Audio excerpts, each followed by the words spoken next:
What's going on, everyone? Vampyr Gaming here, and I'm incredibly excited today to be bringing you all the fourth place purple yellow Rosinante player, the GOAT himself. You might not recognize him because he was Trafalgar Law at the event, but I can assure you this is the same man you saw there on stream. So, before we go ahead and jump in, of course, we have B-roll here, aka Milan. Congrats once again. How are you feeling overall after the run? Thank you so much. I'm feeling great. I know, some people were like, it might suck to get fourth and get snubbed for Worlds, but you know, with bringing this deck, I was not expecting to make it nearly as far. So even not making it to Worlds, making it to fourth was beyond surreal. I'm super excited for that. And also the one other thing is to have lost to Rickmaster for the Worlds spot, like that has to be, like out of pretty much almost anyone in the community. That guy's been putting obscene work in the Chinois Cups and stuff like that on Red Green Luffy. So losing to him, I definitely was like, this is super chill, man. Like I'm very happy for him to, be able to carry the torch there. But yeah, it's been amazing, man. Love that. Love that. So I'm sure everyone is incredibly curious. Do you have your matchups from day one and day two? Yes, I do. Got all of day one and day two. Day one, some of it after, because I did it post finishing. I think one or two of the emu matchups, like whether I went first or second, might be flip flopped or something, because I All good. played All quite a good. lot of them. But yeah, everything is at least there, if not in the perfect order. Cool. Let's go ahead and jump in. All right. So, day one of Nats on Saturday, I started and it started off pretty interesting, and I better lucky than good, like straight off of the get-go. I played Yellow Luffy round one. Um, he won dice roll and took second, which I want to take second from them, but my deck is good at first, so it was chill. But what ended up happening was a lot of what the match came down to was I counted the first hit to life, so I stayed at 4, and then going into my 5 Dawn turn, I think it was, because I think I skipped on hitting him on my 3 Dawn or something. But I swung in, and the first 2 life he took was double Kikunojo while I was at 4 life, and he told me after the game, and I was like, Huge. it could have been so different so early into the tournament. I was just like, wow. Like he actually played them on 8. He played double Kiku, and I was just like, okay. And he was like, yeah, those are my first 2 life, and I was just looking at him like, wow, it's a great day to be me, I guess. But yeah, he just did not see triggers early because of me being at 4, and then he kind of just got out resourced, and I steamrolled like the rest of the game. I think like there's a card that we'll talk about later, a counter card that makes it really hard for them to go like wide low swings on board. But Mm. yeah, that was an interesting one.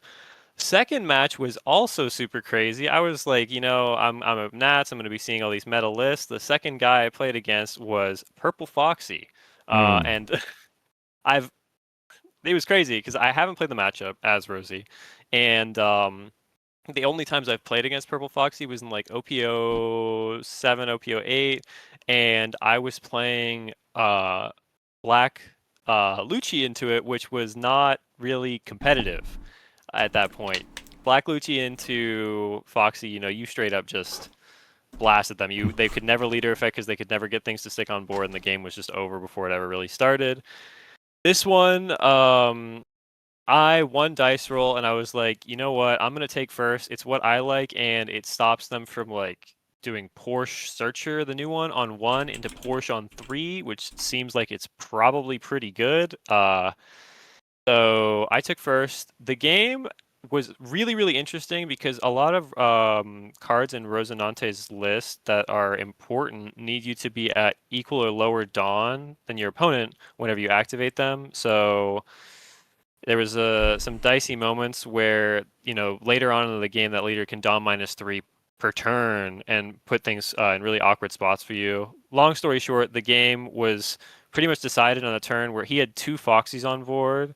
I gamma knifed one and started swinging into it and got him to a really low card size in hand and swung like four into it after he was at like three cards left. It died, and then I swung nine into the other seven cost Foxy on board, and that also died. And like uh, the game state just flipped after that, and then I ended Mm. up winning with everything just being pretty powerful into a leader that didn't have enough resources at that point. But then, yeah, after that is where things got more normal for the most part.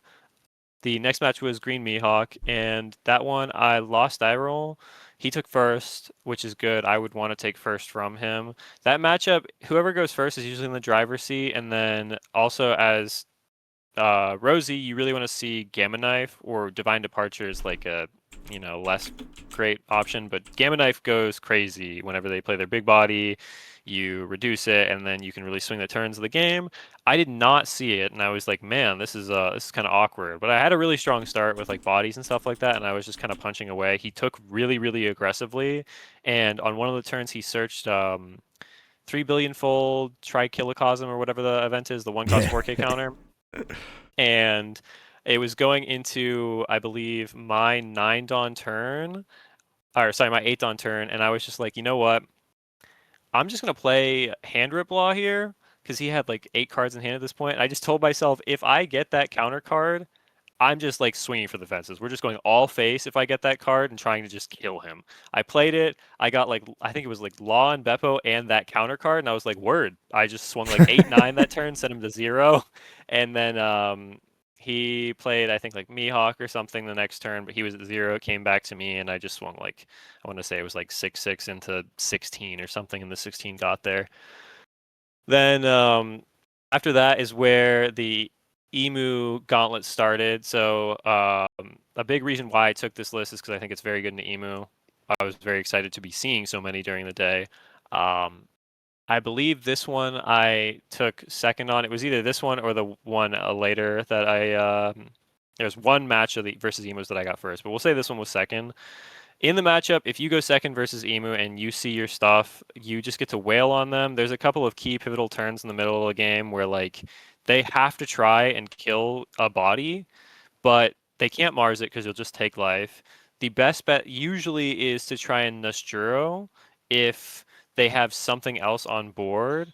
They can do Saturn on board, play Nosturo, and then swing like 6-6-6 into a 4 body, but even then, like usually you'll have another blocker on board, then you take a life for one of them, and then you 2K 1K the last hit. Yeah, so matchup's tough. I just got to pressure really hard, really early, and a lot of those games they were just like almost. I think every single Emu game that I played either ended before or after they played one Elder. Nothing went to two Elders or more. So that one was pretty fast. And then the fifth game of the day, this was probably the game of the day that my deck failed me the most. Mm. Um, Thankfully, I somehow managed to scrounge this out. I found a really crazy line, but it was Red Black Salvo. He won dice. He took second. I would have taken second from him if I had the choice. What ended up happening was I mulliganed into Quad Searcher, and I was like, oh, like whether this is super chill. I have Quad Searcher. I'm gonna find what I need. It's chill. I Quad searched on my first 2 turns, and I did not find a single 4-cost 6K law or a single 6-8 Rosie law. And it wasn't like they were like getting bottomed in searches where I couldn't pick them up because some of the searches clash and can't pick up certain things. Mm. I legit did not see a single one of them in the top like 20 or so cards in my deck. And I was like, this is really, really bad. My 5 Dawn turn was Baby 5. And then my 7 Dawn turn was 7-cost law buffing only my leader. Uh, it was rough. It was really, really bad. But um, I actually just like, I guess, super mind game this guy. I searched a hand rip law very early into the game, and he was just like super duper afraid of getting hand ripped. So he kept countering, and he was legit like 5 life still at this point. Um, and I got to pivot board. I gamma knifed dragon to 5 and swung 5/5 into it. He countered the first one, took the second one, and then I swung 11 into his 8K blocker Sabo, and that also died. And his board was legit only searchers after that. And I was like, okay, we can stabilize. And Yeah. then Once they I lose managed to like keep. board, they can't do Yeah, anything except for, I guess, like because it goes to trash. They do have 8 dragon, but like once they've lost it, it's so much harder for them to come yeah, back. yeah. At that point, that turn that I gamma knifed, I think I was also able to play out like a Rosie Law. It was like my second life or something because I got put down to 1 life really early that game too. Mm. But yeah, it was just like I baited him into trying to lethal me. He swung everything. I managed to squeak it out alive, and then I just went for lethal on him when he's had like 3 life left and 3 cards in hand or something like that, and or maybe it was 2 life left, but I managed to get there.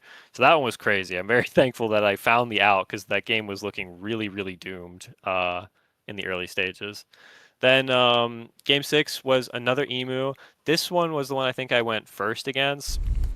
And usually going first versus Emu is a little suspect, just because they get to the Elders a turn earlier. Everyone knows that deck is, goaded going second, fraudulent going first, or whatever you want to say.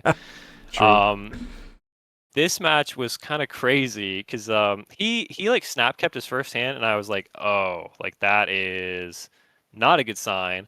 But it actually didn't get off the ground. I don't know if he opened search event and like a Saturn or something, but he search evented, but he going second was not able to get 10 cards in trash by the turn he was playing Nosturo, which was his sixth on turn. So he had to leave his Nosturo standing on 6 because he only had 8 cards in trash, which is like, it's way too slow. It's way too Mm. slow. He didn't pressure because ideally there they pressure you, they take a life and they take 2 cards from your hand if you like saw everything correctly, so you can block a 6 and then you take a save with the Rosie ability, and then you counter a 6 into 4. But yeah, he had to leave it standing, and I legit killed him going first before he hit his 10 Dawn turn. He died on my 9 Dawn turn, so I was like, wow, like this is, you know, I just smacked him down with like a bunch of 5-6K swings. So there was that. Then game 7 was my first loss. It was against Green Mihawk again. It was against Samson or Samsans. She played phenomenally well. She won dice roll and she took first, which is the driver's seat spot. Her and Quimby and them, they posted that video about their Mihawk list and stuff like that. I do think that list was cracked, by the way. Um, Best when I 50. was yeah, best 50 or best 50. When I was testing versus Mihawk, almost all the games were like I play wide, they play tall, I see Gamma Knife, we're just trying to kill them, or I don't see Gamma Knife and then like I can't clear the big body and the game spirals. That list, they were on the Supernova build and wow, it was crazy. I remember her 5 Dawn turn, she played Tashigi, and then 7 Dawn turn, she played 6 Law, bounced Perona, play Bonnie, and froze I think my 4-6, because I didn't rest the other one to try and play around it, and then 9 Dawn, it was 6 Law again, bounce the other Perona, play out Tashigi. So the board was just 5 wide with like 5 cost 6Ks or better. And I Mm. was like, I had Gamma Knife in hand. I was just like, what am I to do with this? I think the 9 Dawn turn, it was like one of the most crippling scenarios I've ever had happen to me. It was that one cost, or they bounced and played out to go 5 wide, and she use the supernova like freeze event, the electrical Luna light. I know you're strong, so I'll go all out or something. Oh Um, yeah, yeah. I know you're starting to and struggle. Yeah, yep, yeah, yeah. double froze my Rosie laws, and I was just like, oh, it's so over. It's so over. And yeah, especially with having the double 6 laws on board, even on the turn that I think I tried to like, I was gonna look for lethal because she was 1 life at one point, but there was 2 blockers on board, and I can't Uso-Hachi those because they're 6s. So, yeah, I got smacked in that matchup. She played phenomenally, and I was not prepared for wide Mihawk. I'm prepared for tall Mihawk, but that was crazy. Um, so then after that, it was another Emu. This is another one. I won dice roll. I went second. It was pretty textbook. They couldn't get off the ground. I saw the pieces I needed. Just beat them down. I think they. Oh yeah, he played one elders, and the guy went to zero really early, and I was like, oh, word. Like I think he went to zero, not even on his. He went to zero on his my 8 on turn, so his 7 on turn, and I was like, oh, word, the game's over. And then the dude floated like 5 Dawn on his 9 on turn, and I was like for real? Like this is like, and he was legit. I tried to push through on my 10 on turn, and he had legit infinity counter in his hand, and I was like, Mm. okay. And it was actually super dicey. Like the after he countered out of everything, there was like some world where maybe he could have lethaled me. But it would have been like a hard read and my life would have had to been bricks or something like that. But Mm. he tried to like pivot to board or whatever. I think he got some stuff, but there was enough left for me that after he played his elders, I just killed him. And then second to last match, match 9 of the day, was another Emu. Very exciting for me when I saw that, but it was Impact. Mm. So I was like, this is an advanced Emu. Like this is no everyday Emu. Um, So I sit down. Luckily, I won dice roll again, which I was like, this one is, it matters a lot, especially because I know this guy's cracked. But one dice roll took second. I saw what I needed to. He played well. He actually told me like after we were starting that they were thinking about potentially bringing that list and they had tested it some. So I was like, okay, word. But it's such an uphill battle for Emu going if Emu has to go first in that matchup. And he played his first Elders, and I killed him after he played the first one. I just swung in, and he did not have enough counter. And then after all of this, I go to play my 10th match of the day. And I sit down and I look across from me, and it is Blue Nami. Mm. And I'm just like, did I get transported back in time or what happened? And this is a super nice guy across from me playing Blue Nami, and I'm like, wow, like we're really Blue Nami versus Purple Yellow Rosinante at like table 3, round 10. Um, yeah, that was crazy. He won dice roll and took second, which I think maybe is incorrect. I'm not entirely sure. Like first is really good for me. Matchup basically ended up I got to go really wide, and then I also got to play a lot of searchers, which is really beneficial because he was playing the one cost when attacking Searcher Nami, and he was playing Hanger, which is like a one cost 0k rest this to trash or draw a card, trash a card. Yeah, yeah. You draw one Um, trash one. yeah, so having the searchers was sick because it basically meant instead of having to waste like 5k swings or higher on these cards that were going to just be guaranteeing Nami mill every turn, I was able to, poke them all down with these 2k swings or whatever while still going face with the rest. And yeah, I just was slamming on the gas. I haven't played against the promo Nami yet. Like I played against the old one, of course, but I didn't test this versus PY Rosie, and I hadn't played against the promo one. So there was one turn where I didn't swing into him when he had one Dawn up, and I only had like one swing left because I was like, oh, I don't want to let him snake dance Nojiko back to hand so he could bounce something on my board again. They can't play snake dance anymore. It's not a straw hat card or East Blue. It's not East Blue. And I was like, they told me after the game, and I was like, wow, oops. I But did hear my stories. deck is. Mhm. Sorry, I did hear stories of people he played who also just didn't swing when he left like 6 Dawn up, just because like they were like, I don't want you to like just the mind. You're like you're Yeah, traumatized. You're like, no, I know what you're gonna yeah, mill 10. absolutely. Yeah, I didn't realize most of it is on their turn now. So there was a couple of turns where I only had one swing left, and he had Dawn up, and I didn't. And I think like maybe that's not entirely griefing, but that one was because I was just so scared of him bouncing Nojiko and then like replaying it to slow me down again. It ended up not mattering because my board goes like mega wide, and they can't run White Snake anymore either. So I'm just going mega wide 6k swings, and he doesn't want to give me Kaya, right, or like the 2Ks that are so valuable to play. So yeah, there was one turn where he did float a lot of Dawn, and he took like 3 life on the turn or something, and then he's down to 1 life. I swung. The ending of it was I swung 9. He took. I think I swung 9. He countered 9. He took, and then 13, and he died. So uh, that was that, and that was all day one. That was a very very exciting day. That was big because then you finish off and you get seeding in a lot of them too, right? What was your Yeah, finish in I was Swiss? 5th. Fifth. Okay.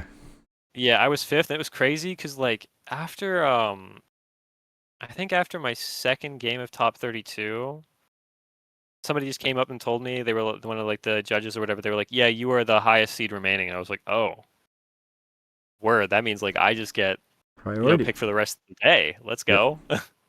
That. But yeah, so I got 5th, which is great. Great seeding. Let me have turn order in every single match I played on day 2. So going into day 2, my first match was already dicey. It was a yellow Luffy player who was on the Thriller Bark package, Mm. which was news to me. I had played a lot, like Yellow Luffy. I played a lot on Sim.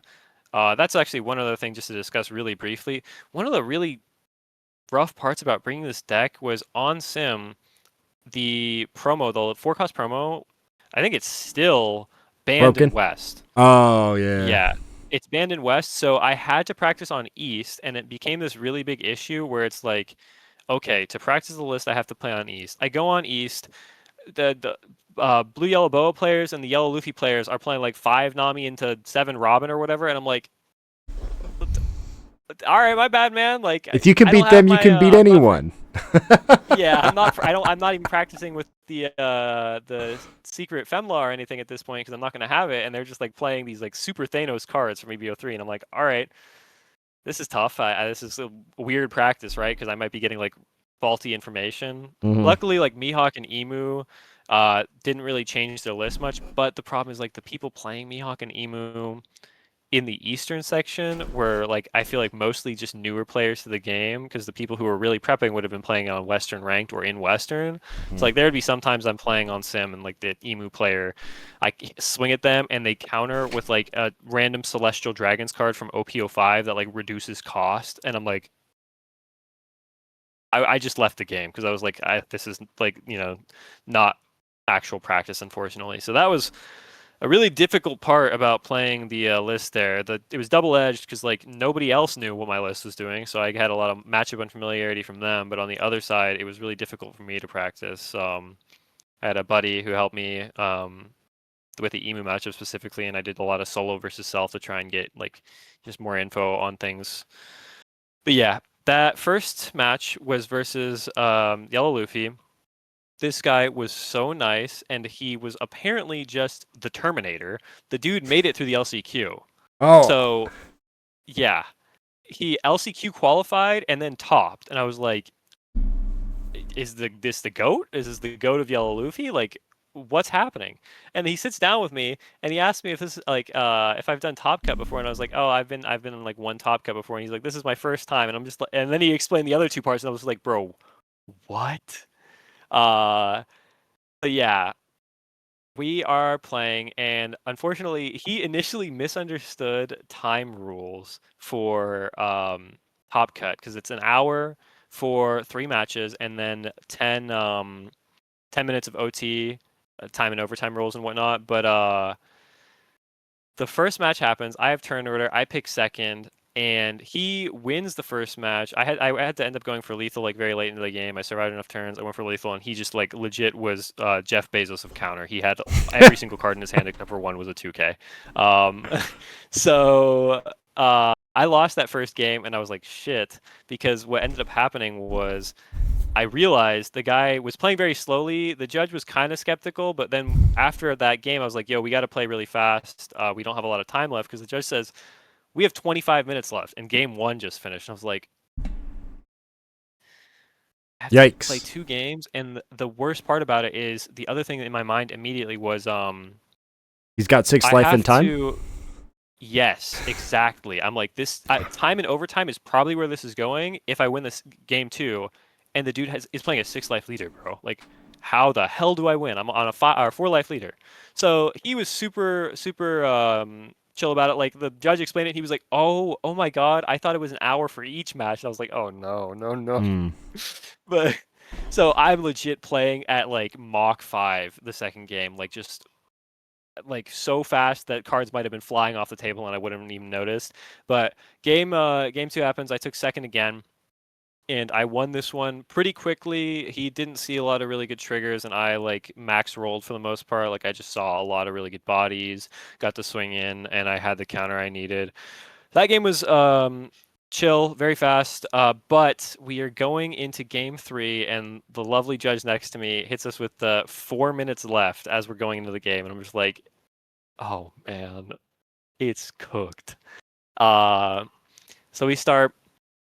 He gets turn order because I won the second game. He chose first, so I guess he just wanted first the whole time. I figured that list wants second, but maybe the Thriller Bark package he doesn't care as much. He only had 2 Absaloms in his list too, so it wasn't like he was playing stuff on 3 very often either. Yeah, and he But can't bow us, so I don't know. yep, I guess they got yeah, Bonnie, right? Like they yeah, have Bonnie, exactly. He so has maybe Bonnie. just cared too much about that. Yep.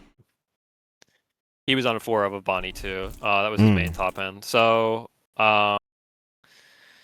game three starts, and we're going back and forth. Where things get interesting is my sixth on turn is turn 0 in overtime. So it's, like me, him, game over. My sixth on turn is turn 0. I had already, I think, stripped away like 3 life from him so far. I think he was down to, sorry, it was 3 life after that turn. I think at the start of that turn, he probably had like 4. Um, but I hand rip lawed him that turn, and I was like, I have to hit some nuts stuff. So I hand rip law him. I get Perona into his trash, and I was like, oh. Misplayed. But the other card that I got was Kuma, and I Mm. was like, dude, he can't heal next turn now unless he had 2 of them. And both the cards I got were counter, which is like I knew I needed to go really hard into his life because the first 2 turns of the game after like his 3 and 5 down turn, he just swung 8 at me, and I had to take both. I think I could have counted the second one, but I was like, this just puts me in a really bad spot, especially because I needed to be at 2 for one of my events to work. So I was like, I have to go to 2 anyways. Might as well just take these hits where he's investing a lot. But it goes to his 7 Dawn turn. He didn't have Kuma anymore, so he just plays Perona. Or no, not Perona. He plays I think Kiku or something, Mm. and chips at my life. But I have enough counter, and I think I played a blocker that turn or something, so I was still at 2. Goes to my 8 Dawn turn. It's my last turn of the game, and I'm sitting there thinking to myself, he's at 3 life. It's my last turn of the game. I'm at 2. He's going to 9 Dawn next turn, so realistically, to even have a chance of winning this game, I need to put him to 1 and be able to not take any damage from any swings next turn, uh, which is all a tall order. So I ended up swinging. I think I swung like 778 that turn and played another 4 cost 6K Law. And luckily, the 778, I think he countered 1, and then he took to go to 1. And I was like, "You're saying there's a chance?" I played the blocker because I was like, he plays Bonnie, right? I had like 2 I Love You events or something in my hand, so I was like, if he plays Bonnie, I can block the 10k swing, and then I think I counter all the other swings. So let's just see what happens.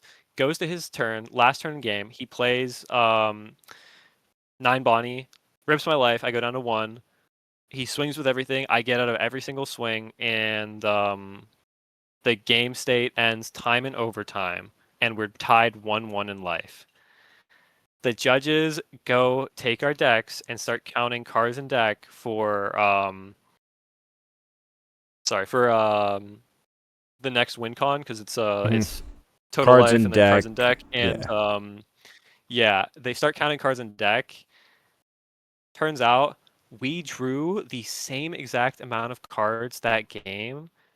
I was 2 cards more in deck, because my leader is a 4 life leader and his is the 6 life leader. Oh my goodness, that's crazy. Bro, I'm straight like turning into a puddle of just stress and relief on the table with this guy. He was so sweet. He congratulated me and he was very happy about the matches and everything. I'm sure he was just happy to be there with all of what he went through that weekend. But yeah, that was my first match of the day and I was like, well, it can't get crazier than this, right? Like that truly I think will probably be the craziest like match of One Piece I will probably ever play in my life. Mm. It was insane. So yeah, now that that one's out of the way, the next matches aren't quite as nail Eventful. biting. It was yeah, Black Emu was next again, and I was like, word, this is sick. I'm very happy to play in the list, especially with turn order, because I'm like, even if I lose going first versus the list, I'll have 2 chances to go second. So pretty high likelihood I think I can win. I was his name is Jesus TCG. Oh, I know. I'm He played familiar. I'm great. familiar. Yeah. Yeah. Yeah, he played great. He was a little unfamiliar with some aspects of it, and there were some things he could have done better that he like was talking about after we had played and stuff like that. But game one, I went second. I kind of just blasted him. His list was he also was running a bit of a greedy list because he was targeting Mihawk a little bit. He had double 9-cost Kaido in his list for Mm. Mihawk to blow up the 7 shanks. So he was on 9 2Ks and uh 11 4K counter events, which I think standard is usually 12 4K counter events and 10 2Ks. So I was like, there's a pretty decent chance with how this list is constructed, I can just kind of kill him earlier than I was killing other emus. Um, so yeah, I killed him after the first elders. Uso-Hachi held it down. He in both the games I played, I beat him 2-0, and in both the games I played, he played elders, and then I played Uso, rested a War Curie, and went for lethal, and got it both times. So that was game two to get into top eight, and then the match for top four was Blue Yellow Boa, and this guy had a pretty interesting list. The thing about that matchup for Purple Yellow Rosie is if they're on a list that's running like Graveblade, that's when things are spooky. Because if you get Gravebladed playing this list, the bell is tolling for you. Especially if it's like double 6 costs that they get, like double Rosie Law. Mm. You are like hands up to whoever you believe in, trying to just avoid Gravblade on 7 or 8 Dawn or whatever. And I got to see his list, of course, because it was an open deck list. He had no Gravblade, no removal. He also had no what's the 1 cost blue event? Is it Snake Dance? The one that bounces a card for 4K counter? Slave Arrow. Slave Arrow, yeah. So he didn't have that either. His list was super indexed into like stalling. He was on 4 of the You'll Frighten Me event and 3 beige, and I was like, man, this guy does not want you to kill him. Like for real, for real. This dude is he is playing the battle of attrition. He also had like 2. You're the one who's gonna disappear. So I was just like, okay, going for lethal versus this guy, we have to play like a surgeon because like bomb defusal squad because there is just a very large chance if I overcommit on lethal, he just triggers something out that stops me in my tracks and then I just randomly die for overcommitting. Mm. So I had turn order. I took first. The logic for that for me is mostly if you take first in the matchup, you really like going first. Their curve going second is still nasty, but you delay 9 boa for a turn. And my goal in the matchup is play pretty aggressively unless they like stack their life early, be a little more careful then. But you're playing pretty aggressive because you want to put them in a position where going into their 10 Dawn turn, if you're going first, they have to feel like if they play 9 boa, they are liable to die. Mm. Because if you can do that, it scares them off of playing it, and that is a very real thing for them too. Like it is a smart decision not to play it in a lot of scenarios if the game goes poorly, because they play it, they can't clear anything on your board. You're legit like 5 wide, and you're probably gonna play another 7 law or whatever the next turn and just go like super mega face. Um, So yeah, first game he didn't trigger on either of his first two lives, and I was like, okay, like this is my game to lose. It was still a little close, to be honest, at the end of it, but it was definitely my favor the entire game with him not triggering, and I won the game pretty decidingly. Game two, he took first, and I fell flat on my face. It was like one of the worst starting hands ever. I mulliganed into like even worse, and he saw the nuts. Something so tragic happened this game. Like I was laughing about it with him because he realized and I realized too, like what happened as it happened. Because on my four on turn, he had six cards in hand. I asked him his total cards in hand, and then I swung five at life because I'm like, this leader always likes to take, right? If he takes, even if he triggers out a body, he goes to seven in hand. I can play four cost law and I can rip two cards. So either he has to counter here to stay low, and then it's like Boa counters first life. That's fantastic. Or he has to take, and then I get the hand rip two with law. I swing. He realizes what I'm doing. He thinks about it for a little bit. He decides, you know what? I'm gonna take the life anyways. He takes the life. He triggers. It's like it was either the one cost event or nine boa, but it was a trigger in which the trigger is not play the body, it is play a body from hand. Yeah, it's So, Boa does that. 6-9 cost Boa does that. yep, he got to play a body from hand. I think it was like Gorgon Sisters from hand and draw a card, but he stayed at six. Hmm. So it was like an absolute worst case scenario. He got the body on board and the hand rip lock couldn't hit him. And I was just like, oh my God, man, there's no way. You played yourself. But yeah, legit. I played like Sugar and Surged and left two on up that turn, and then that game I conceded that game quite early. He putting me into mid while I was already on mid, but it was just like insult to injury. Game was bad.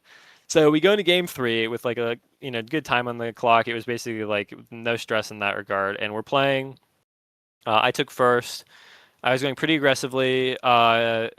Game was pretty back and forth. I think he might have hit like one trigger off of his first two life or something like that. And what ended up happening was I was on my 9 dawn turn and I poked a 7 at him to see what would happen because I had like 2 life left. He had a blocker on board and 1 life and like 5 cards in hand. And I knew one was a brick, but his board was wide. So like my thought process was I'm going to poke 7 with my lead here. I knew he floated a Dawn, so I was very sure he had one of the freeze events too. So I was like, I'm gonna just swing 7, see what happens. If he like plays reserved, I'll just pivot to holding my blockers up, live one more turn, and then almost guaranteed kill him on the follow-up turn. So the turn starts, I swing 7, and he did something really, really weird. He blocked with 4/6 boa and used the event to freeze one of my 6/8 guys, but then like he blocked with 4/6 boa and let her die on a 7. And I was like, oh, okay. He burned me down to 1 life, and I was like, sure, maybe he's trying to lethal me, and he wants to like burn me immediately on the first swing, so I don't just like swing, get cards from his hand, and then pass with all of my blockers up. Like I get the logic behind it from him, Mm. but when he did that, I was just like, you have like 3 or 4 cards that aren't bricks in hand potentially, and 1 life, and I still had another 6/8 and a 4/6 on board, and 8 dawn or 7 dawn left at this point. So I was just like, let's see what happens. I swing 9 with the 6/8, Uh-huh. and he takes after a lot of reserve because I think realistically like the situation that happened was he could have countered that swing, but it would have left him with like 0 cards in hand because it was like 0 cost event plus femur and 2K or whatever. Oh, Mhm. it's my girlfriend Mary. You're good. She's lovely. She's the one who helped me do the law cosplay. She woke up early in the morning to help stencil on all the tattoos and everything. Wow. Wow. Big shouts out to her. Love um, that. but yeah, he blocked. I swung 9. he didn't counter because it would have put him to 0 in hand, and then like I just leave the other blocker up, and the other 6/8 blocker was frozen, so I would have had 2 blockers up and Dawn up, and it's just like cooked. I either play another blocker and float for events, or just like float for events or whatever. He has to take. He's like just hoping for some crazy Hail Mary trigger. It was not. It was like Grand Magnon or something, and he knew what his top life was. It was like a brick, so he didn't even trigger it out. He takes Nyan to hand or whatever, and then I'm just like, all right, word man. I put the last 6 on my 6K, and I just swing in 12, and he starts putting out cards from hand. I'm just like, oh no, did I get baited? He puts all the cards out. He counters to exactly 12. So I won off 1K counter difference. And I was just like, it's a miracle. Like this is a Cinderella run for real, for real. So it was fate. yeah, It was destiny. yeah, they were such stressful games, and it was just so crazy. Everyone was such a pleasure to play with. Though I'm so happy. Like literally all the interactions I had were fantastic. You can't ask for more than that. Truly, like that is the best. That's the best case scenario. Mm-hmm. Next game, this was where I lost finally. It was Red Blue Ace, which is like the matchup I was trying to dodge all weekend, and I was dodging that shit like crazy. Didn't see it until that point, which I was like, you know what? I'm so glad it was at least the whole way up until now. Like if the Grim Reaper is here to call for me, that's fine. But I was like, at least I have turn order. The matchup is still cooked regardless, but like if you're going second, at least it's not like, Ace Casino Max roll where they go second and they just, hit you with like 4, 6, 8, 10 die.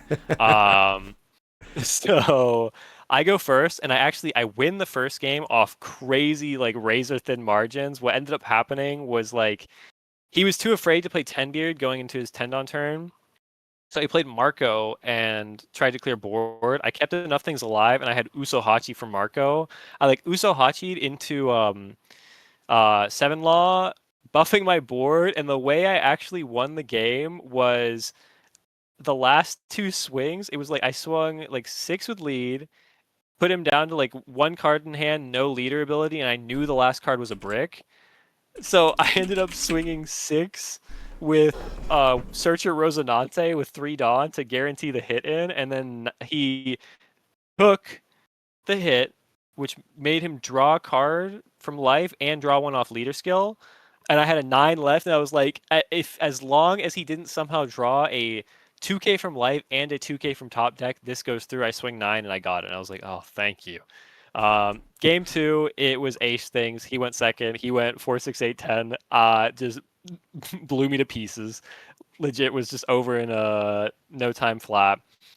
And then game 3, this was the heartbreaker for me. I played well. He played well. The back and forth. He like Josed one of my guys. Basically, what ended up happening was I realized I had a decent enough board, and I knew my win con. I had to try and kill him like ASAP. So he was going into his 10 on turn, and he had 1 life left. So I just swung 10 with most of my remaining Dawn with my leader. I left 2 up because I had a bullet string in hand, and I calculated the math. If he swung with all of his board, I had 1 life and I had bullet string in hand, and I was a 6K. I wasn't a 6K. I was just a 5K. But I calculated it and I lived. So I was like, I'm just swinging. I'm gonna force that life off of him. So either he has to try and commit for lethal and he can't get there, or he has to try to turtle up with 0 life and I can like just kill him probably, regardless if he only plays 1 blocker. So I put him to 0.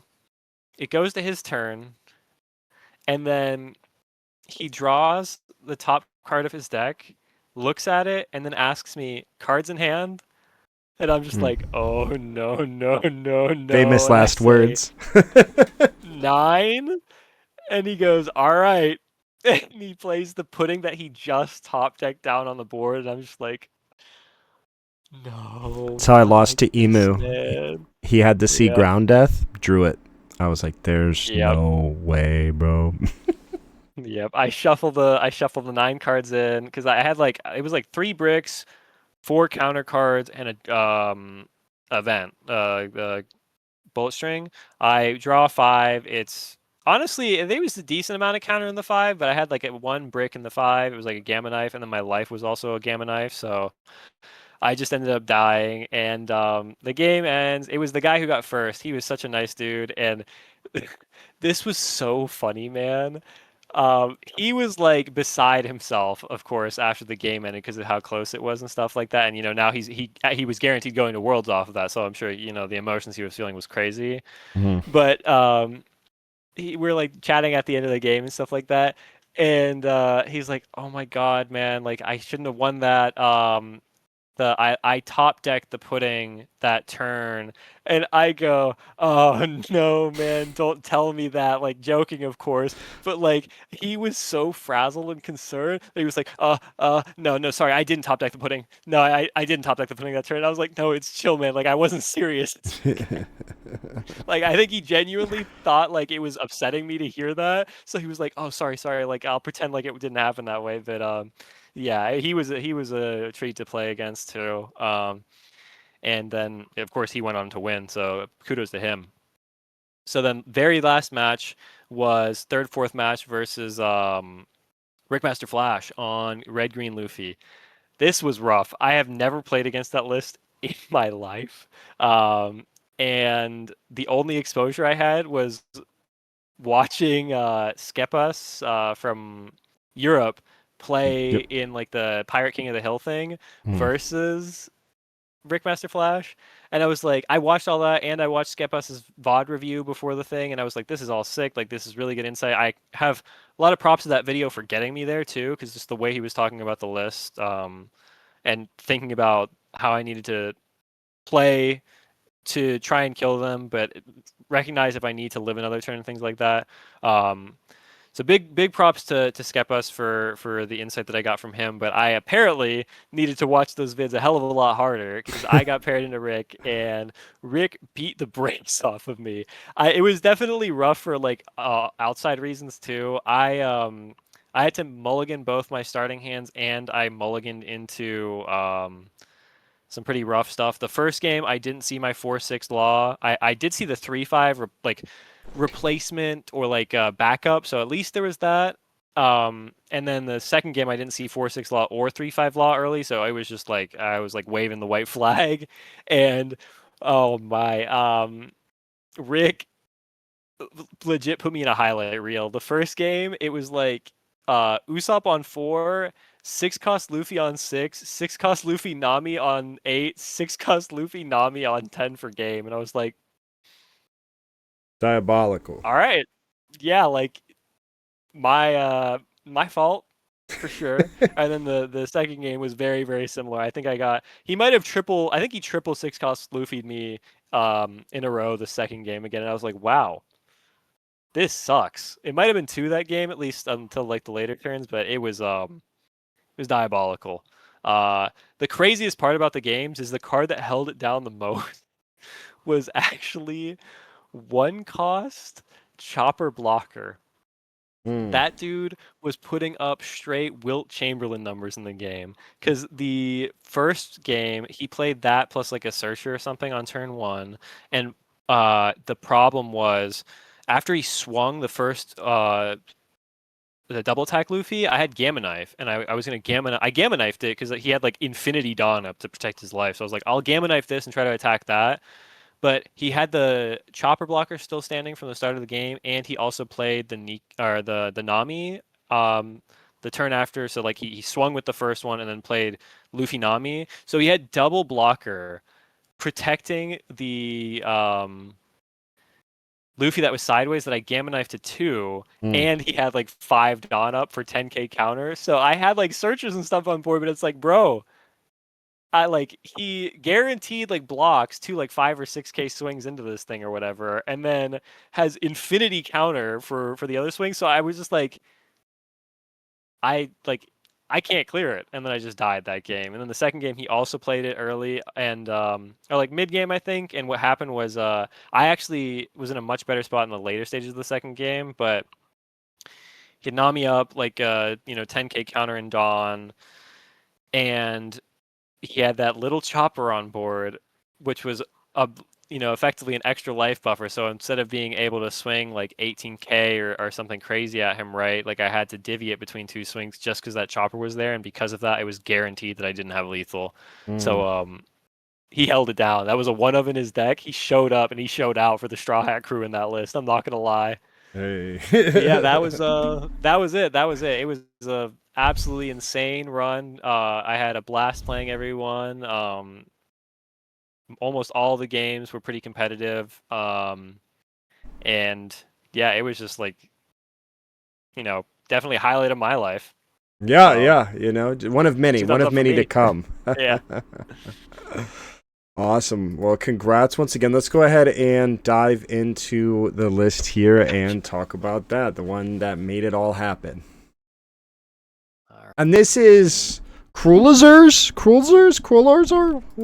Yes. This is Krulzor's list. I have a lot of thanks to him. Him and the Skepis VODs. I watched Krulzor's like YouTube content because he would just do like gameplay versus a lot of meta lists and stuff like that. And he's the whole reason that I even went ahead and tried this list. Krulzor was posting content about it. That's like, he's like the off meta goat that he just Mm-hmm. like randomly picks up stuff because the funny part about it is the reason he does it is because he hates mirror matches so much. So that's why he plays off meta stuff. But I saw him playing the list and I was like, A, that looks fun, and I'm like, B, that looks good.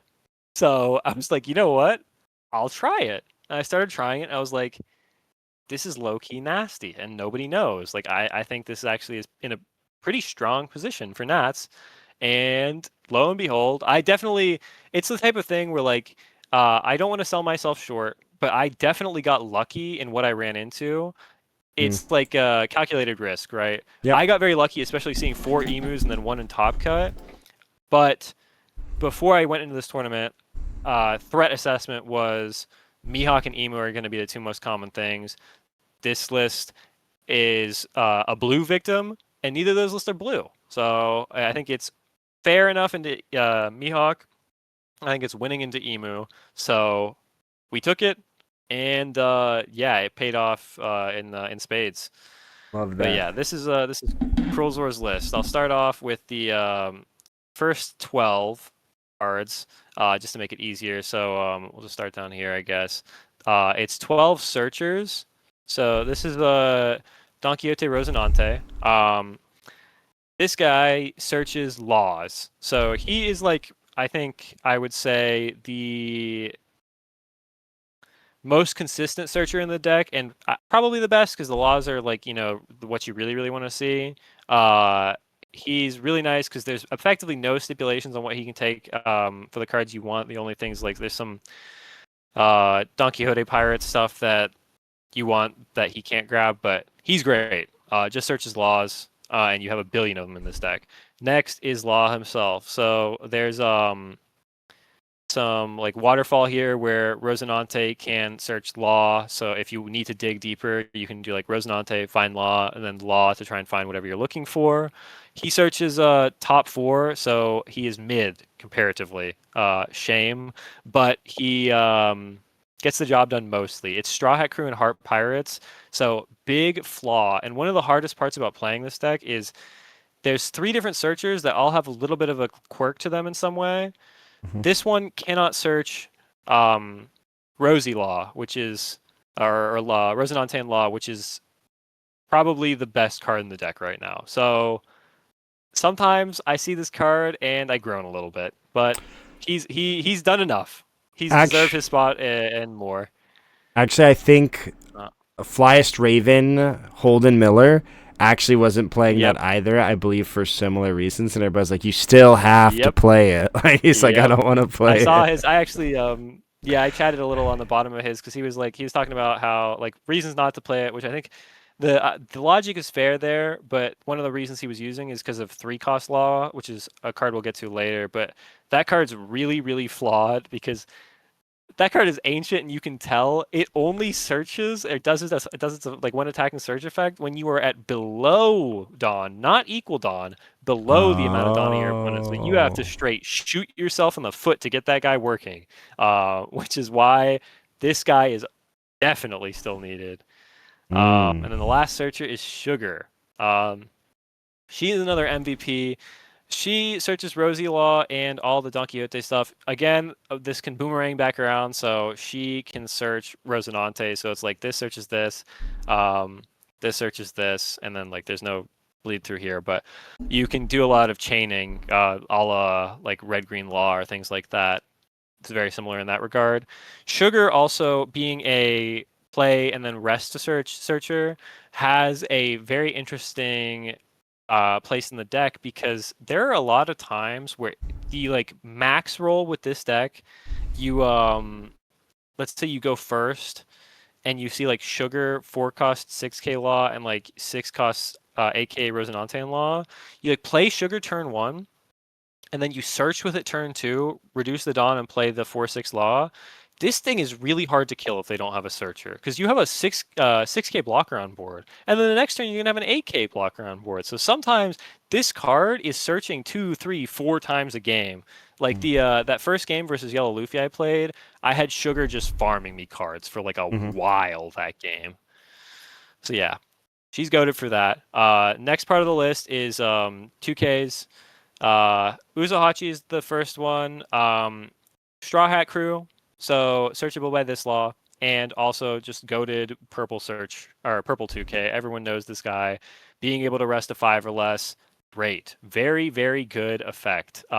Especially versus things like Emu, since not only are you're resting a blocker, so you get an extra like a swing. A swing makes it through, but you're also stopping them from drawing a card too. Mm. Um, Yeah. so yeah, it's really, really strong. I legit almost every single game I played, I was able to see it going on to the lethal turn versus Emu. I think in like um, all of them except for like maybe 2 total. I saw it going to the lethal turn, and it just makes it so much easier. Um, then Baby 5. This is very generic Donquixote Pirates 2K. Another just goaded 2K. It's a body for what it's worth. Mostly you're caring about the fact that it's a searchable 2K counter off of Sugar, and it has a trigger that's, pretty good. Just draw 2 cards. It actually came up crazy in one of the matches versus Jesus in top 16. It was so wild. He swung, I took the life, I triggered this card, and he had a lot of swings left on board. He had like 2 or 3 swings left. I triggered this card because my hand was like bricks and like a 2K or something like that, and I Hmm. was like, all right, what if? Trigger the card, I draw 2 cards, they're double 1K, and he swings 6/6 at my 6K leader, and I just give him the 2 cards. I literally ripped Baby 5 in half and countered with it on both the swings. Mm. So that was sick. Rewarded. Then, yeah, Shachi and Penguin. This is a funny one. This card is he's like a mascot card in the list for the most part. So there is a reason for him to be here. Um, it is pretty whacked, but it does actually come up. He is Heart Pirates, so he's searchable off Trafalgar Law 1 cost, but he's Heart Pirates, so he's also searchable off of the 3 cost law that we'll get to later. So having just another target for that 3 cost law is impactful. I probably would not fault anyone for like, just swapping this to a Baby 5 or an Uso-Hachi, but it was like for me, I wanted to use the list 1-to-1 as like a respect thing too for Krulzor because I really respect when people have lists that I think are very strong. Also, I was a red purple law player, so it's like Sashi that's kind Penguin, of my baby. We're boy. so back. Yeah, like he's back on the map because this card was legit homeless after Red Purple Law, and he kind of still is homeless, but he's found at least a home here for a little. But yeah, he is not run anywhere ever since that card got removed because his effect is like straight impossible to use now. But yeah, searchable off of Law and searchable off of the when attacking searcher. So just another hit. Never really play him. He's just kind of there for moral support. Then the last 2K, and the best one for sure, outside of maybe Uso in some circumstances, is the Law 2K. The Supernova, he is searchable by Rosinante, and he's searchable as Heart Pirates by 1 cost Law. And he is a Law, which is very important for an event we'll get to later. but this one is really good. You can cheat him out if you need. There was actually a couple of times where I like double 4-cost played on like 6 or 7 or 8 Dawn, and I just played this out just so I could have a really wide board. So yeah, great card, great 2K. Next is this the infamous 3-cost law that I keep mentioning. This guy is he's something. He is pretty mid, but effectively this deck, if you do not see, I'll put this down too and talk about this really briefly just because they're kind of a unison package. So this is the promo. This is what put the deck along with the other card from 14. That card we waited forever for. Yep. This is 4/6 Law. Blocker and on play, if you're equal or less Dawn, you ramp 1 active. So for anyone unfamiliar with the deck, Dawn -1 with Rosie to play this out for 2. So ideally, you take first, and then on your 3 Dawn turn, you either swing 6 or play a Searcher, reduce that Dawn back to your deck, play this out for 2, get the Dawn back, and you've got a 4/6 on 3 Dawn. And you're like, yes, I am very ahead. The problem, though, is if you do not see this card, it is painful. It is really, really painful because this card is like, he is him in a lot of matchups for the early game. So this guy is here. You could basically like pretend that these are 2 extra copies of this card because you can get a body out on 3, but a 5k stat line is harder to defend even with your leader ability, especially versus like Emu. You'll have to give 2/2Ks on certain pivotal turns, stuff like that. So it's tough. He has another effect where when attacking, you search top 5 for a Heart Pirate. That's why Shachi and Penguin's here. But this effect legit only works if you are below them in Dawn. So at any point in the game, you have to double Dawn minus to use it. And in almost every circumstance where you are Dawn minusing in this deck, except for a couple of things, you are immediately Dawn plussing 1 back. So it's always net neutral. So like, it's hard to activate, man. It really is. So put that there. This is one of the ways to get it online, though. And this card, he is man. This is Hand Rip Law or Sniper Law. This card legit can just randomly 100% like put you from a completely losing situation to a completely winning situation. And on the other hand, sometimes you play this card and absolutely nothing happens. This is probably one of the cards with the most variance, but like I cannot tell you how many times I've played this card, just hit something that I needed to hit for my opponent, and I'm like, oh yeah, go time. Like he got the 4K counter event from the Mihawk versus Jesus. I got an Elders, which I think he had another one in hand, so it didn't particularly matter. But I got a 2K from his hand, and he was running 9 2Ks, so I was just jamming 6 after that, and he didn't have any more 2Ks in his hand. So he held it down. Card is great. Dawn -1, so you can use this and then leader effect to get this online. One tip for anyone trying to play this deck, whatever you do, on your 3 Dawn turn, never Dawn -1 and then play this in Dawn -1. It is suicide. Going down 2 Dawn on your 3 Dawn turn to 1 is just not worth it no matter what. So I've tried it a couple times for fun, and the game just feels just miserable. Next is the new GOAT, OP14 Rosinante in Law. Well, sorry, EB04 Rosinante in Law. He was printed with our OP14. Yeah, weird. But yeah, this guy. This is kind of just stats and just fluff galore. They were really like, yeah, this leader is mid. We need to make him not mid. So then they printed this and this. So 6/8, that's a blocker. So 8K blocker is already just like super premium stat line, along with premium cost to stat. And then on play, if you're equal or less Dawn, you draw a card, so he replaces himself in hand, and you ramp an active Dawn. Like, this card is the nuts, bro. It's a 4-cost 8K blocker that draws you a card. This doesn't get much better than this. So there's some turns, like this is super premium on 5 going first, because you like play this, and then you have this to protect it after you turn this sideways on your 5 Dawn turn. But yeah, you want to get this every single game, hopefully multiple times a game. You can resolve it because it's just absolutely insane. And then the last character, and certainly not least character, is 7-Cost Law. This Also guy busted. is, yeah, he is the late game menace. So for those who are unfamiliar, on play, basically what he does is if you're equal or less Dawn, you ramp an active Dawn again, and then all of your Donquixote Rosinante cards and your Trafalgar Law characters get buffed.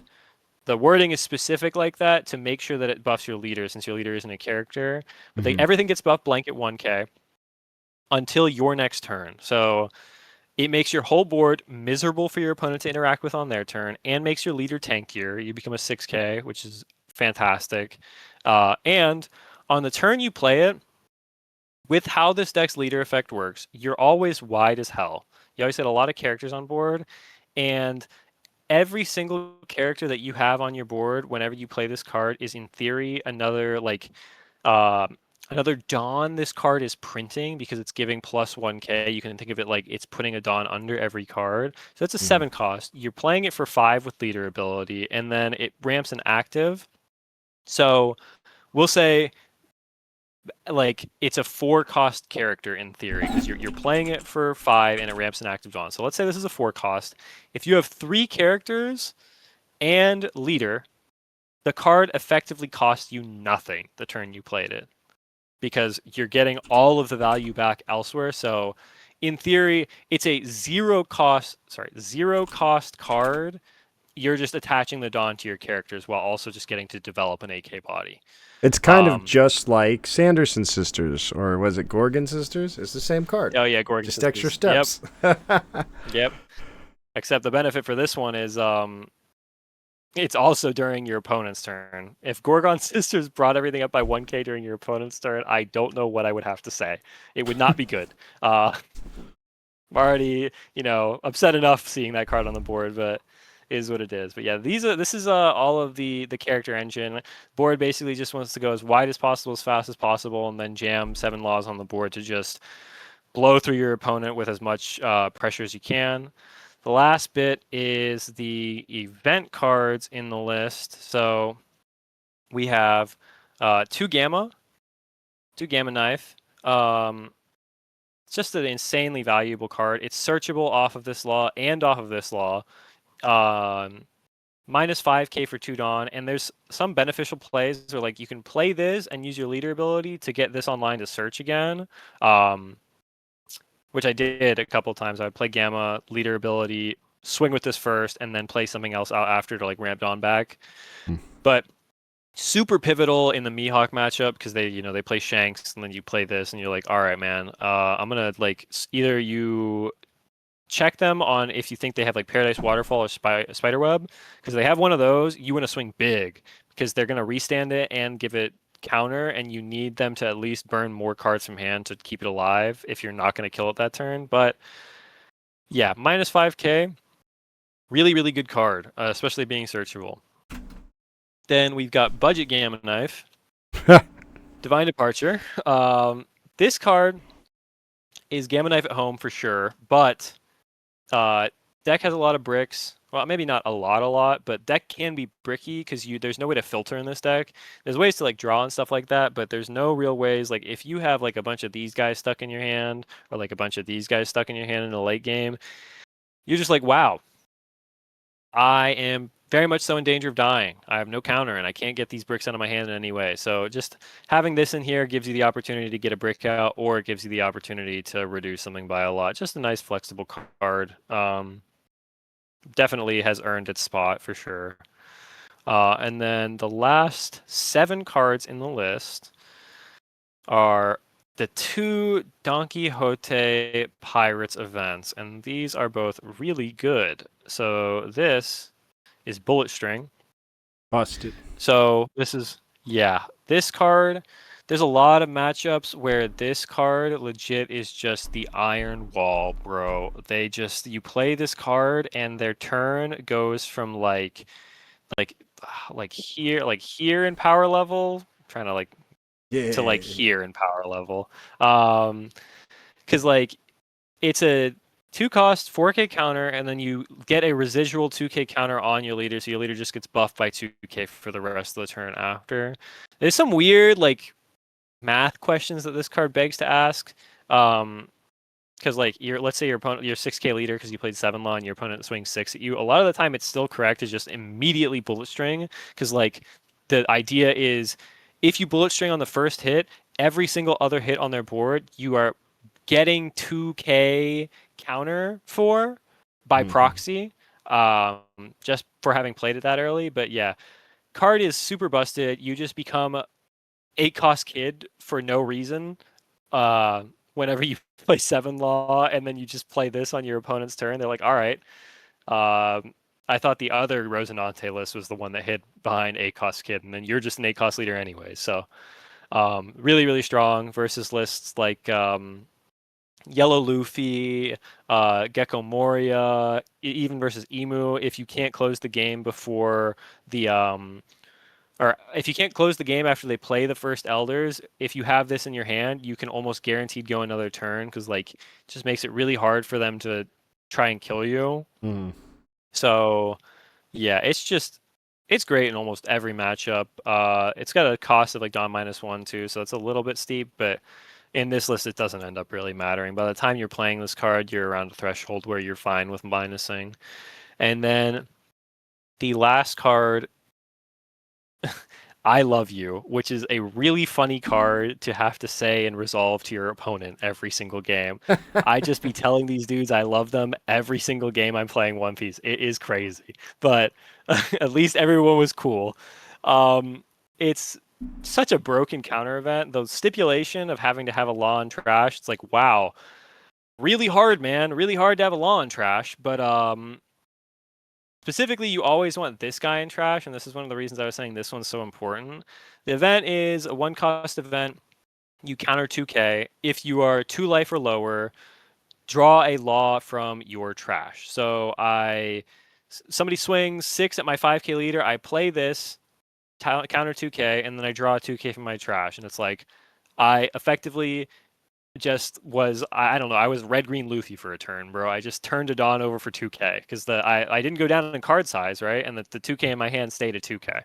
It's better Um, GARP event. yeah, literally, it's GARP event that's way more flexible.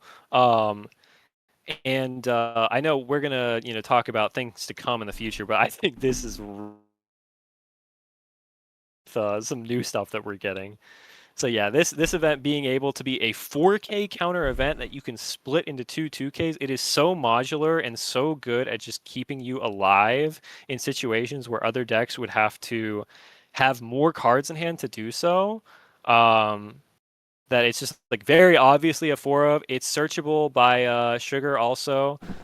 Kudos to Krulzor for like he kind of pioneered the Sugar search build, because like some people were running like a supernova package where they were playing like the 7-cost yellow law to like put this in their life and stuff like that, even though you can't trigger this.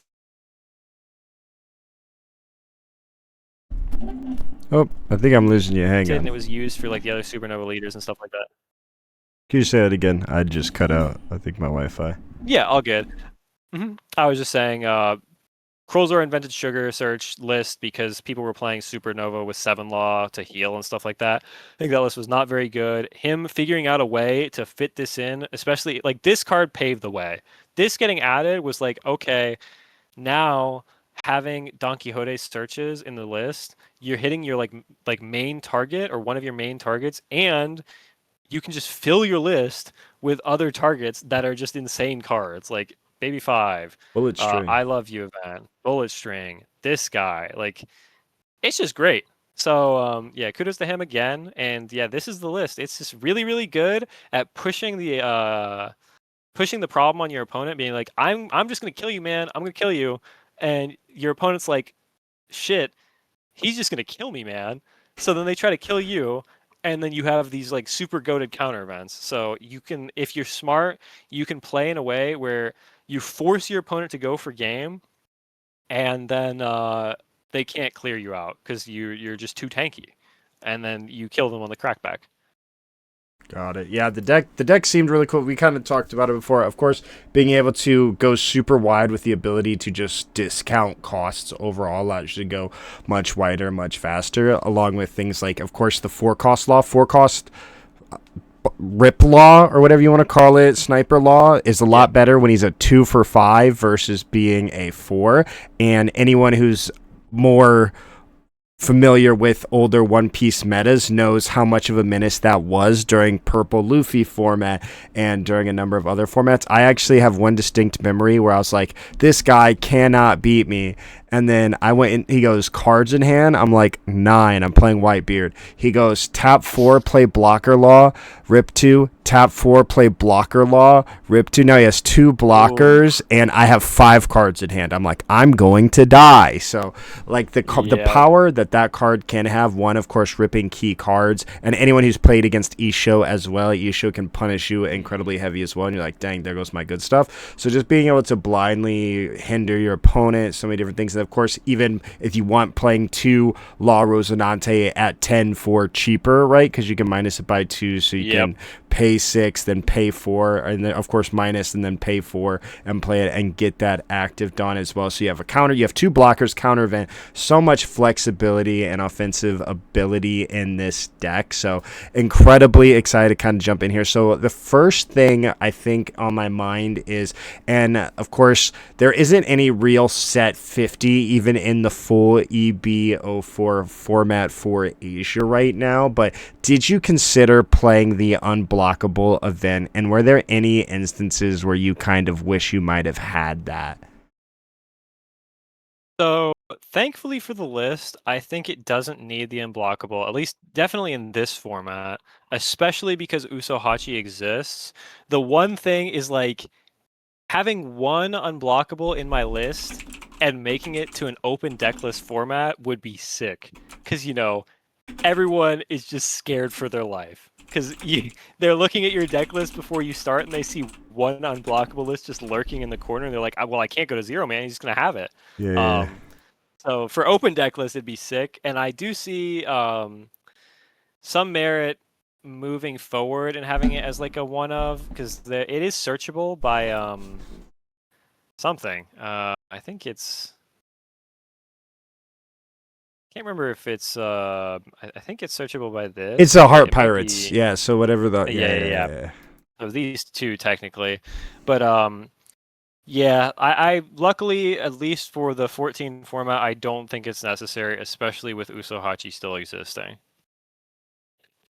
Got it. Okay, cool. And then, so that aside, just to kind of talk through here. So you mentioned it was kind of like a blue victim, and then that emu when you have dice is incredibly easy. What do you think is the best matchup for this deck overall? If you had one thing that could sit across you the whole day, what are you picking? One thing that I could just sit across from me regardless, it would probably be like I would say emu, but I think there are definitely decks this is better against. That's like a personal thing because I put so much time into the matchup. But um, if you could play into any list where they're like primarily built around KOing things, whether it be through swings or through probably like bro playing this list against like Rob Lucci, like it's probably just completely unwinnable for that leader. Mm. Um, so yeah, something like that would probably be ideal. But for the meta, I think it is probably Emu. If I had to pick something that I think was like actually represented around now, um, outside of that, yeah, Okay. I would pick Emo to be honest. Got it. And then, so is blue ace the worst matchup, or just anything really with like blue level removal? So potentially UP Sanji. But what if they're playing Gravity Blade or just Ace overall? What do you think is the worst matchup for this deck? So yeah, Ace is the most relevant right now. It is not just like an Ace thing. I think realistically, there is actually one matchup that is probably even worse for this list, lurking in the shadows. And he was in proximity to me several times this weekend, and I would look over at the other tables and like wipe beads of sweat off of my brow thinking about how that could have been me. And that matchup is Jinbei. Oh, that makes sense. Jinbei, any four life leader is terrified. Slow four life leader. And the crazy thing is, it's not even like the four life part that's the problem. It's Mm-hmm. the so this leader. The problem with this leader is if they're not KOing your stuff, you're missing out on like half of your power. Mm. Bro, I want you to imagine a world where you take first versus Jinbei. You play this. I'll take this out. So you play this on turn 3. Goes to their turn. They play 4-cost bounce law. Bounce this to your Ah. hand and bounce one of their searchers back or something. And you're like, all right, that's tough. Goes to your 5 Dawn turn. You play out this. Goes to their 6 Dawn turn. And then they just play Jozu and bounce this to your hand. And you're like, wow, the game has ended. The game is effectively over. That's So funny. yeah, this deck is a Gravblade and a Jozu victim, and then also it's a victim to there's a couple of cards that have that same sort of it's the 4-cost 5k Warlord's Law, and Mhm. then it's also Atmos in Ace. Yeah, yeah. So just the 4-cost that bounce a 4-cost back, those just blow this deck up. So like Jinbei is bouncing all of your blockers back to hand while establishing board, while just killing you. So Mm. that is like that's the Grim Reaper for this list, I think. That makes sense. I do forget every time I play in the Jinbei too. I forget about the bounce law, and I'm like, I should probably just skip my turn and just jam you. But every time I play, I'm like Marco, and they'll be Yeah. like law, and or they'll be like searcher law, and I'm like, yeah, Yep. that's cool, I It's guess. tough, man. It's so strong. I get it. I get it. Okay, that makes sense. And then, so to kind of break it down, whenever you're approaching this, because of course, Rosinante allows you to cheapen costs, and you can, of course, you minus a Dawn, so it allows you to effectively play searchers for free in most instances. What is we kind of talk about it, right? You, of course, want to play the 4-cost law, and you want to play the Rosinante because they, of course, ramp you back up. And then Rosinante, of course, even goes net neutral on cards, so you don't even lose any cards to play in. But what does the general curve look like? How are you playing both going first and second? Like, what is the general turn sequence going to look like for the first couple turns? Gotcha. So, the first turns are usually pretty similar, first and second. First is like higher tempo because you can get the same stuff out without floating Dawn and like technically being like one turn behind, I guess. If you're going first, ideally Searcher on 1, Searcher plus 4 cost, or like Swing 6 plus 4 cost on 3. And then there's 2 lines on 5. First line on 5 is just get Rosie Law on the board. This is probably the more common and the best one. The other line that kind of lurks in the shadows is uh, this 3-cost Law, and then reduce one from the Dawn you played here, and then play like this 4. I think 3 cost into this 4 cost is too greedy because you doubled Dawn minus too early. But this 3 cost into this 4 cost is good because you go wide and you're still Dawn neutral, so like Mm-hmm. you're still on curve for the rest of the game. But that's another really good 5 Dawn turn, and then 7 Dawn turn. Couple different lines. This is where the game kind of opens up. If you have a wide board, 7 Law is really good. If your board isn't super wide yet, you can just play another Rosie Law. You could play 3 cost into Rosie Law. That's another really, really strong play. So like you do Rosie Law on 5 and then 3 cost into Rosie Law on 7. And then also you could do double 4 costs, whether it be double these, this into this, whatever, right? But you can either establish 2 bodies on 7 or just like play one of the bigger guys. And then 9, um, in most cases, on 9, you're really hoping that you're like 3, 4 wide, and you can just slam this guy and get like Infinity Dawn value, where like the thing we talked about, where he's like basically a like free play because of how much value he prints you. But this is definitely the goat on 9. There are plenty of other plays. Basically, it's nice that I actually put it out in this way coincidentally, but this row is like the playmaker row, because like this is searches and 2Ks. This is where like the move making happens. On 9, you could do like 4 cost hand rip and then -1 again to play Rosie Law because you have 5 Dawn left. Or you could do like this one into that, or you could even do either of these or like one of these into 7 Law. So you could buff them and just establish a wider board to maybe 7 Law again the next turn. But basically, it's same going second, where the only major difference, 4 Dawn turn is the same as your 3 Dawn. You just want this guy really badly. Mhm. 6 Dawn turn, there are some like strange worlds where you have really good opportunities to play double 4 on 6. So like let's say you play this on 4, and then you could play like this on 6 because it's 2 for one and then 4 for the other. And like it feels less bad to do this on 6 because you can play this one from hand for 4, -1, and then leader effect to -2 Dawn total for the turn. Mhm. But you get this guy out while you're already Dawn minused, so you're only -1 Dawn overall. That's good. And then 8, the super goated play on 8 versus Emu for me was 3 cost into 7 on 8. Because it just let me basically, I got to establish a really, really wide board while also getting pressure that turn, whether it be like 3 big swings from like leader, Rosie, 4 cost, or like leader plus like 2 4 costs or 4 and a 3 or stuff like that. But anytime like this guy on curve, it's like, wow, I really wish 4 cost Law were here right now. Yeah. But this guy off curve, when you sneak him in with one of these guys, kind of feels like gas. So he's got Mm, that going for him. got But it. yeah, and Okay. then the later stages of the game is all basically just like, am I just either trying to somehow get my board a little wider, or am I just playing one of these 2 big guys and floating some Dawn up for like Bullet String, I Love You, or something along those lines? Got it.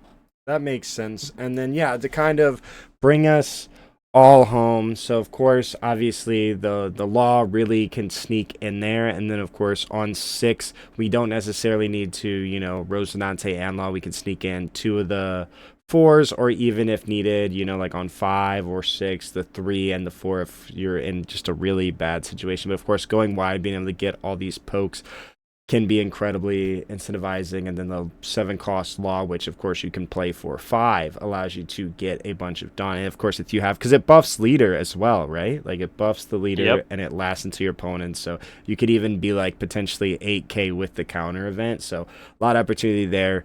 Does give you some glimpse of hope at ace if he misses a removal turn, and you can do a bunch of 6 pokes at them. But a lot of different directions you can kind of take, because you can cheapen and really squeak in extra bodies with your plays.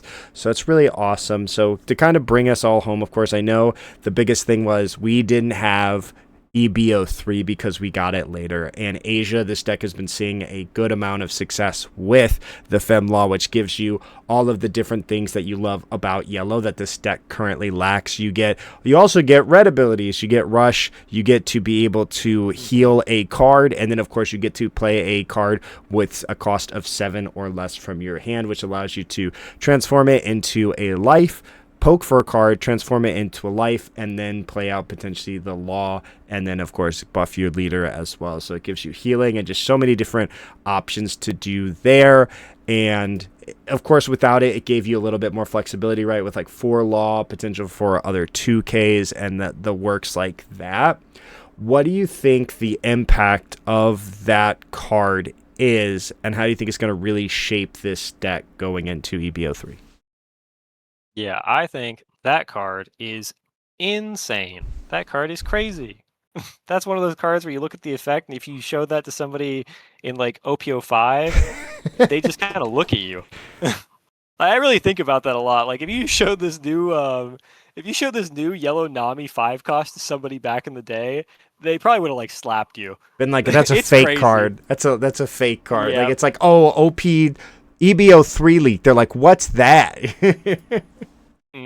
So to answer like the question overall though, I think that card is cracked, and it will make it so I think Bullet String is going to be a lot less necessary. I think maybe you'll still run it at like 2 or something. You might actually be able to just pull it straight out, because having the ability to like transform. It's like I think of it as like transforming a card in your hand into life. Hmm. Um, so like life is such an interesting aspect of this game because if you have cards in your hand and like your opponent is trying to kill you, having one life effectively, instead of them being able to load everything on one swing, they have to divvy the swing into a split. It legit halves the amount of damage you're taking. So life, a lot of the time, gaining one has a lot of crazy like ramifications.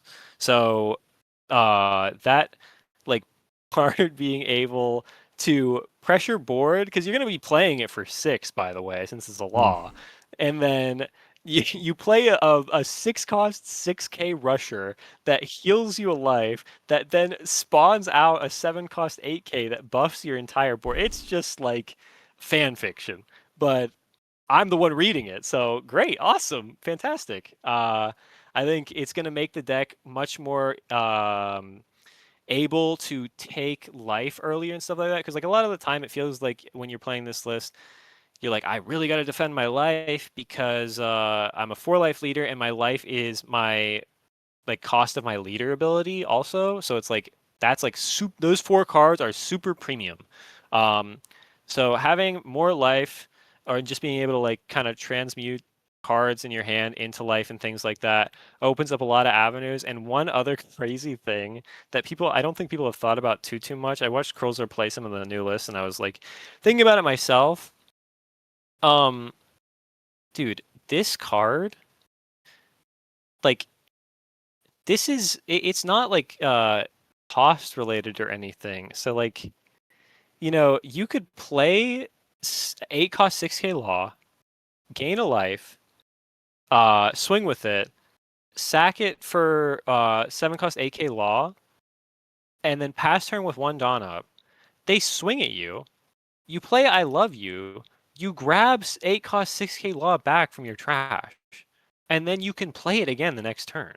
And there's like so many like you could if you have another law in hand, you could do that, or if your board's full, you could like play it, heal, but you like swing with the 7/8 first, play over the 7/8, and then like potentially have like a different target you want to grab from your trash with I Love You the next turn or something like that. But yeah, that card opens up a ridiculous amount of lines for the deck, which I think is really, really, really exciting, and they're strong in a lot of ways that allow the deck to interact and interface with other lists in ways that it could not before.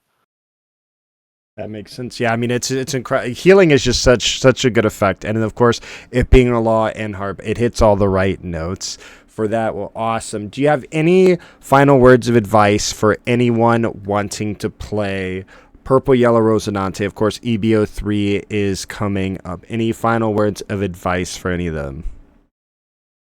With EB03, I don't have too much on that since I haven't been able to practice, but if you want to play the list, it's super sick. Just always remember, I think the biggest piece of advice I can give to somebody trying to play this list is you really need to think hard about specifically with these 3 searchers. This is, I think, one of the skill expression areas of the list that people aren't going to be super familiar with unless they've played like um, dual searcher lists, like with 2 different typings, or like Red Green Law or like Old Bonnie and stuff like that. You need to think about what you need when you need it. Because like if you start the game, let's say with like these 2 cards in hand, and you're missing like this guy and this guy or something, I'm probably going to start with this law first because he can find this, which I need earlier than I need this. And then there's also times where like if I have, let's say I searched the turn before with like sugar or something, and I saw like 4 Donquixote Pirates cards in that search, right? And I took I took a bullet string or something to hand. And the next turn I have Rosinante and Sugar lived. In almost all scenarios, I'm going to be playing Rosinante first because I just saw a bunch of cards that Rosinante could not pick up, meaning the likelihood is higher that it's these, like that it's laws. So it's like you do this first and then you sugar search again because it's more likely that way you hit on both. So yeah, that's my last bit of advice for the list. Got it. Awesome. Incredible. Well, thank you so much, Milan, and congrats once again. Do you have any shout outs, anything you'd like to plug, anyone you'd like to celebrate? Now is an opportunity to do so. Yeah, absolutely. Thank you so much for having me. And there's too many names to count. I'll try and group them up the best I can. The super important ones first. My girlfriend Mary, love her to bits. She was there to support me in the event, help me with getting the cosplay ready and everything. She did a phenomenal job with that, and it was definitely one of the reasons I was able to push through and have so much fun and enjoy myself, and in turn do so well. So her, my buddies Ben and Tito, they came with me to the tournament. Tito made it through the LCQ. My buddy Ben wasn't in this one. He was in the previous Nats and did pretty well. But Tito helped me out and hung out with me there. Ben helped me test specifically Emu a lot, which is like super mega relevant for the event.